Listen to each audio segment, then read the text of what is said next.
Wag na wag ka magpapakabit, magpapa-install ng solar kung ayaw mong maranasan ang pinagsisihan ko. Panoorin mo itong video para malaman mo.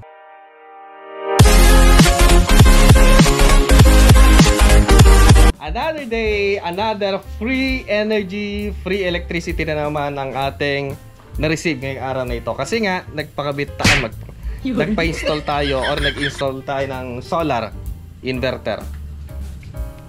So siya nga pala guys, yung sinabi ko na wag kang magpapakabit, magpapa-install ng solar panel, solar setup, kasi ayaw kong maranasan yung naranasan ni Juan de la Sague. Joke lang yun. Kasi oras na may ganito ka, wala ka ng brownout, makakatipid ka na sa daily na electricity mo. Basta maganda yung araw, libre na ang kuryente mo. At ang maganda pa niyan guys ay pag may brownout, wala kang brownout, ayaw mo nun, diretso lang yung kuryente mo, libre na, stable pa yung kuryente mo, makakatipid ka pa. Kagaya ngayon guys, nakalibre kami ng anti-kuryente may nagpintas kami ti araw, malmalang, tini na, kalkalpas ti bagyaw. Yan, di so pa yung bayadan mo ti kuryente, yung electric fan ka, naka-solar na kita, di so pa yung bayadan mo. So maganda ang may solar. Ayan, di ako nagre-reklamo kasi nga yung isang vlog ko ay puro daw ako reklamo. Ayan. So ginamit ko lang yun, kita nyo yung vlog ko na yun guys, maraming nanood. Pero kung yung mga positive ang mga sinasabi ko, wala kang manonood. So gusto nila negative. So sa video na to, negative na naman yung title natin. At nagkabit din nag-request guys, may nag-request kasi na para hindi naman masayang yung panonood nyo sa video na to. Ano daw yung mga kadalasang nasisira sa solar setup? Syempre, prevention and maintenance. So may dalawang klase kasi ng solar setup, yung mekos-mekos. Kadalasang nagse-setup ng ganun yung mga technician, mga magagaling sa mga ganito na. Pero kung ayaw mo yung sakit ng ulo, ayaw mo mag-explore, pwedeng ganyan. So, ano daw yung mga kadalasang mapirpirdi? Number 1, wirings. Di ba nung nagsisimula tayo, nung nagrugi ako, nung nagsimula din akong ganyan, ang mga wirings ko, splice, kulukulubot, ano pa, yung solar panel kasi, pinuputol ko yung MC4. Akala ko maganda, hindi pala. So, mas maganda gumamit ka ng MC4 during maintenance, madali mong tanggalin. So, hindi liliit yung wire. Isa lang yun sa mga madaling masira. MC4, o kaya yung wiring, mga dugtungan sa solar panel. Sila kasi yung kadalasang naka-expose sa taas. Syempre, isalin na rin natin yung solar panel kasi nga, baka mamaya may nag-away sa kapitbahay mo, masama yung ugali mo, binabato nila yung solar. So, isa na yon. Okay, so maganda ilayo mo sa kapitbahay mong hudas.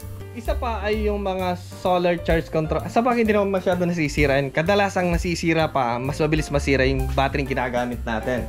Kung ang ginagamit natin ay yung flooded type, gel type, yan yung mga prone ng sira. Kasi nga, mostly pag flooded type kasi 2 years lang yan eh. Gaano kalaki man yan? 2 years. Doon mo makukuha yung pinakamalakas na capacity niya. After nun, magde-degrade na siya.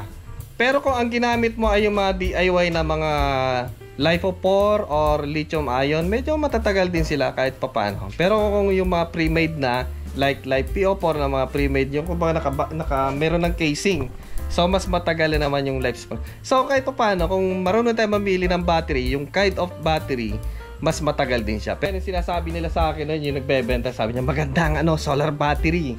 Motolite na na solar battery. Yung tinutubigan nila pala. Yung pala hindi maganda. Nung tumagal-tagal, lalo nung dumami ng LiFePO4, yun ang isang magandang gawin nyo guys ay magpa-advise kayo sa mga technician, mga kakilala nyo na marunong sa mga setup ng solar panel, mga solar setup, o kaya mga batikano na sa ganitong larangan. Okay, si Juan de la Sague. Wag niyong gagawin yan. Tukmol yan si Juan de la Sague, bobo yan. Isa pang madalas masira sa mga solar setup ay syempre yung inverter ito. Lalong-lalo kung hindi trusted yung brand na napili natin. So mas maganda ay yung matibay na. So kaya nasisira yung ganyan, madalas masira. Either hindi maganda yung kanyang fault protection, na overload. So kung hindi trusted na brand, hindi magandang brand, madaling masira. Isa pa, pag pinasok ng mga insekto, butiki, ipis, ano pa, moisture, akot-akot, ano pa yun, naghahakot ng buhangin, lupa, naglalagay ng bahay sa loob, basa yon, tapos inon mo, pak!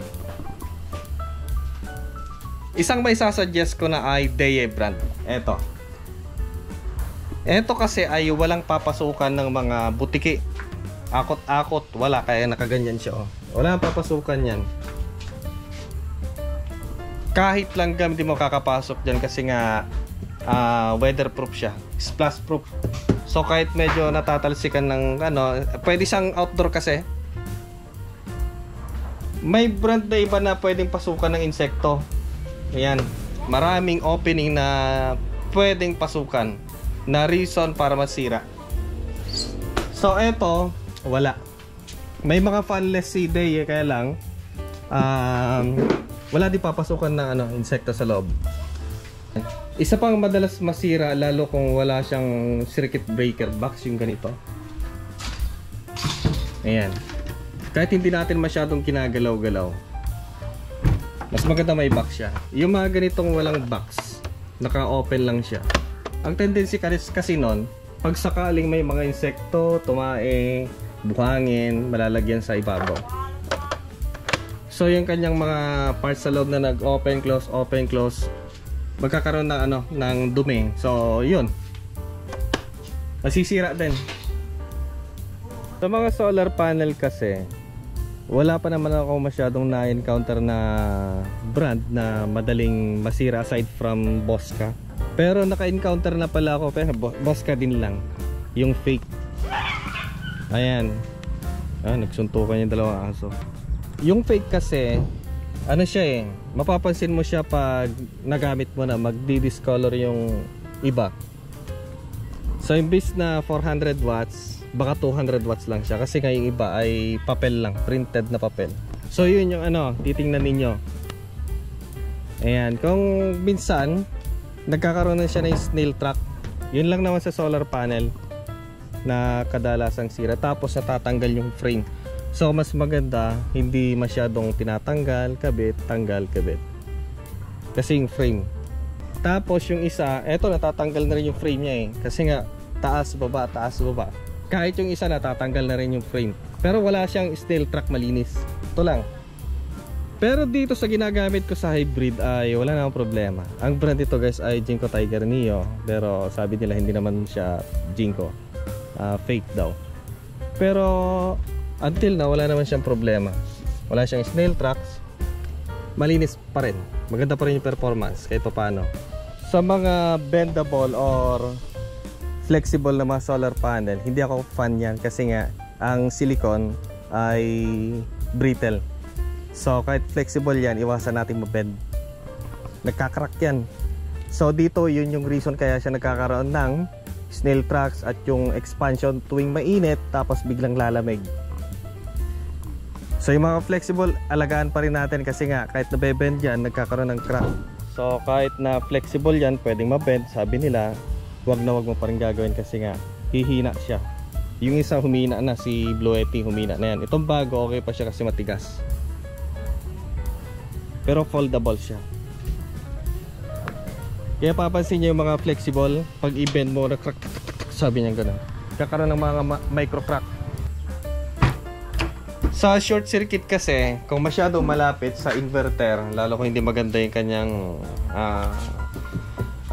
feature, hindi maganda yung klaseng inverter, kung masyado malapit, like dito nagka-short na kaagad, dito nagka-short na kaagad, masyado malapit, wala siyang ano, parang shunt. Pwede kung nandun na sa loob, parang may resistance na, yung wire resistance, medyo tumaas na siya. Pero alam nyo guys, napakasaya ang mag-solar kasi nga power stability, wala kang problema babayaran monthly kasi mababa. Although hindi naman kagad magsisiro kasi malaki yung investment, malaki yung gastos. Yung supposed to be babayad mo sa kuryente, dyan na napunta. Kagaya kagabi, nagkaroon ng brownout, Noong nakarang araw, may bagyo, patay sindi ang kuryente, may baha. Supposed to be talagang walang kuryente pag may baha. So, kahit pa paano, may sarili kang kuryente na hindi mo kailang problemahin ang krudo, gasolina, palagi mong iniisip yan. So, dito wala. Basta umaraw, nakalibre ka na. So, maraming salamat sa inyo panonood sa video ni Mandilisag. Till next time ulit.